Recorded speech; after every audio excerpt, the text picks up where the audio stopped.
Hi, I'm Drake. This is my 6,111th day on this planet. On an average day, I take around 1,000 steps and sleep 8 hours. I'm 5'7", 120 pounds, and I work out 1 to 2 times a year. Oh, and I checked my financial situation yesterday, and whew, I'm chilling. Still got 40 rolls of toilet paper left.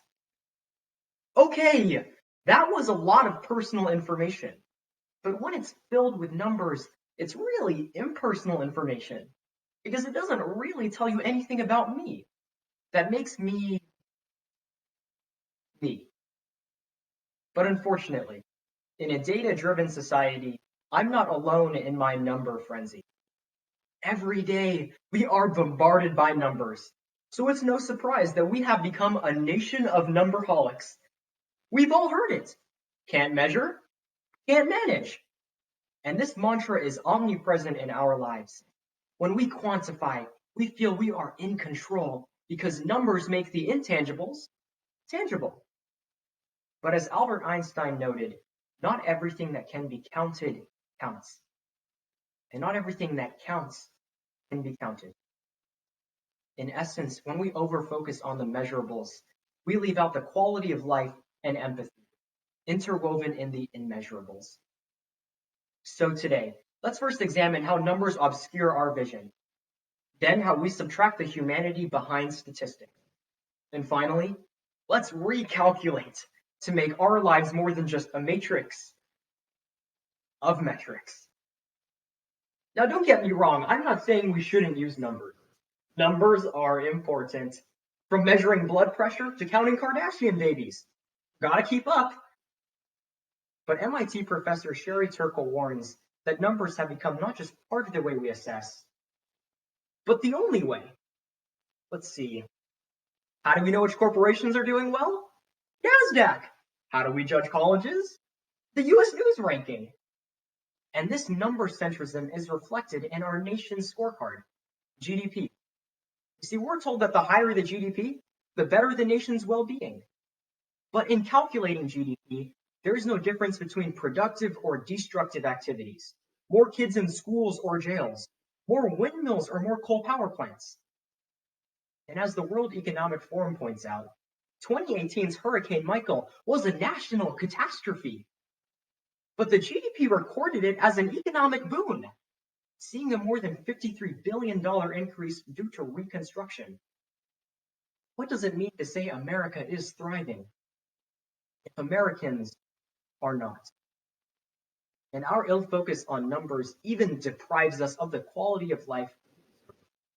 In his book, Tyranny of Metrics, Jerry Muller points out that our metrics fixation goads us into counterproductive behavior. For example, when police are measured by crime rate, some conceal certain crimes. When surgeons are measured by success rate, some avoid high-risk patients. When schools are measured by students' performance, some teach for the test. And the ramifications of this fixation have recently unfolded themselves. This spring, COVID-19 shed new light on number-obsessed academics when grades became pass or fail and standardized tests were canceled. I belong to the generation that is defined by numbers. Tell me, what does it mean to be a student in 2020 without test scores, without grades, without measurable accolades? Without these numbers, we feel inadequate. But remember, I'm not saying numbers shouldn't matter. Of course they do. It matters that according to the Washington Post database tracking police shootings since 2013, 1,252 Black Americans have been killed by police, a rate more than twice as high as white Americans. These numbers matter, but we can't just care about counting deaths. These lives matter too. And when they suffer atrocities of our time, we can't just translate them into simple statistics, because that's when we fall to what psychologist Robert Lifton coins statistical numbing, a compassion fatigue towards victims of large-scale tragedies. Not convinced? Well, there is no doubt that many of us still remember this image of the Syrian toddler Alan Kurdi, who drowned in the Mediterranean Sea.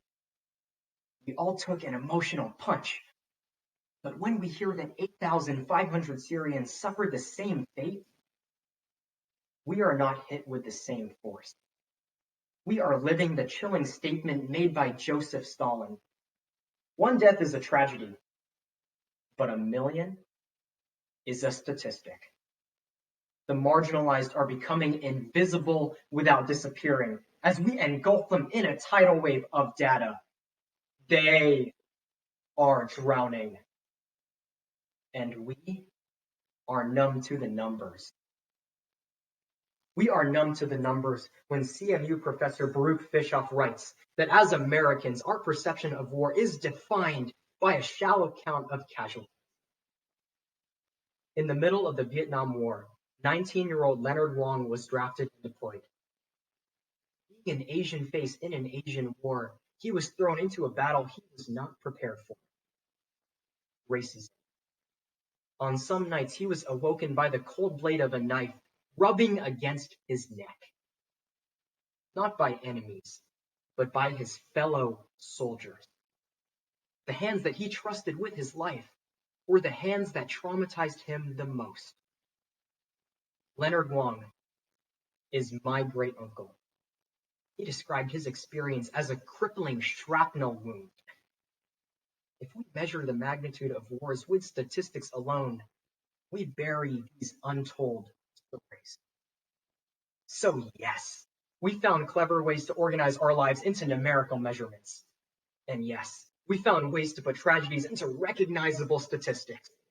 But this leaves out qualities that can't be measured and leaves the people behind the numbers generalized and dehumanized. And these shrapnel wounds don't heal. It is time to look beyond the numbers. So what can we count on to solve our number dilemma? First, let's rethink number-centric metrics. In economics, we need to include people's well-being into our national scorecard. In fact, the UN recently developed a supplement to GDP, the National Happiness Report, which includes people's satisfaction in their lives. This is a model we can all emulate. Consider personal success with parallel importance to happiness. In academics, some colleges recently stopped requiring standardized tests for admissions.